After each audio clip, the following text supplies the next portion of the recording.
հայ առաքելական սուրբ եկեղեցին, որ մշտապես եղել է միավորող մեր հասարակությանը,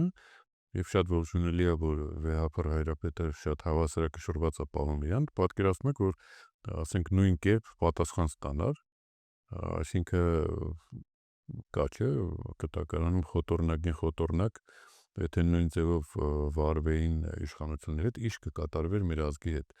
Հիմա վեհափառը իր տեղում է, իրան հավասարակշռված է պահում, բայց իշխանությունները շատ ագրեսիվ են,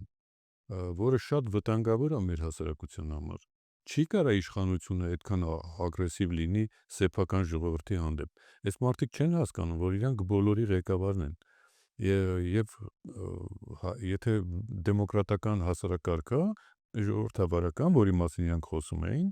այսինքն այդ ժողովրդավարության հիշում եք բան էին հայտարարել,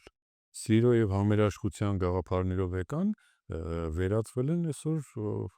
ատելության խորհրդանիշի եւ այդ ատելությունը մտցնում են հասարակության մեջ։